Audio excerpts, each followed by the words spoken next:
ആദ്യം നമുക്ക് ഉള്ളിയും പച്ചമുളകും ഇതെല്ലാം കൂടെ വഴറ്റിയെടുക്കാം. വെളുത്തുള്ളി, ഉള്ളി, പച്ചമുളക്, ഇഞ്ചി, വേപ്പില ഇതെല്ലാം കൂടെ വഴറ്റിയെടുക്കാം.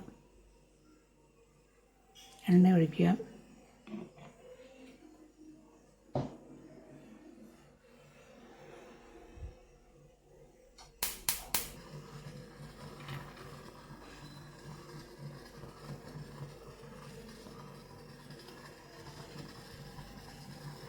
ഇഞ്ചി ഇട്ടു, പച്ചമുളക്, വേപ്പില, ഉള്ളി,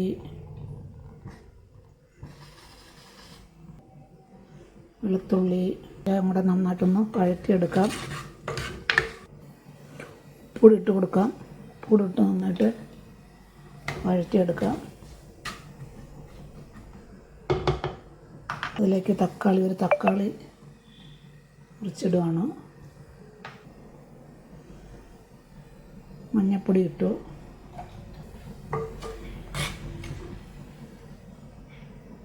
മൂടി വയ്ക്കാം.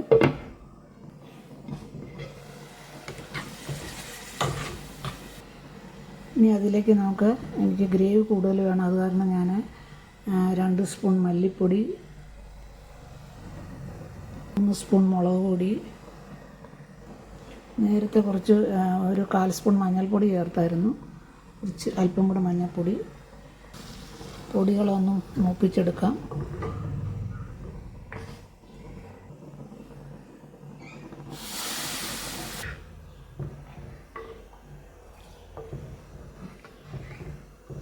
കുറച്ചുകൂടെ വെള്ളം ചേർക്കണം.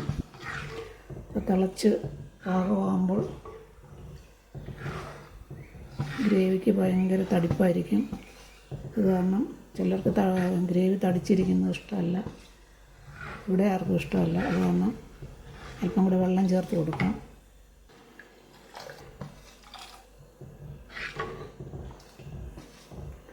ഉപ്പുണ്ടോ എന്ന് നോക്കാം. ഉപ്പ് പോരാ.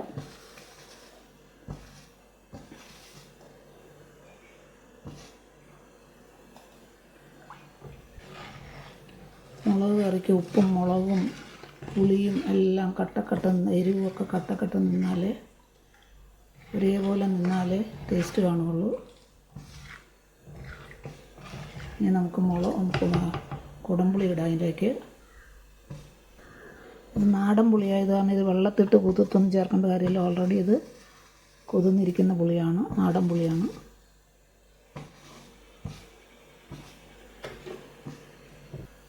മൂടി വെച്ച് നന്നായിട്ട് തിളപ്പിക്കാം.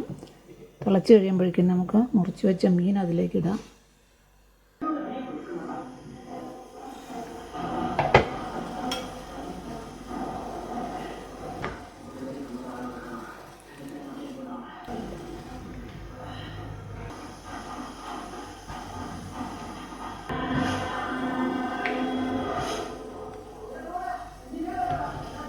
വേവിക്കാം.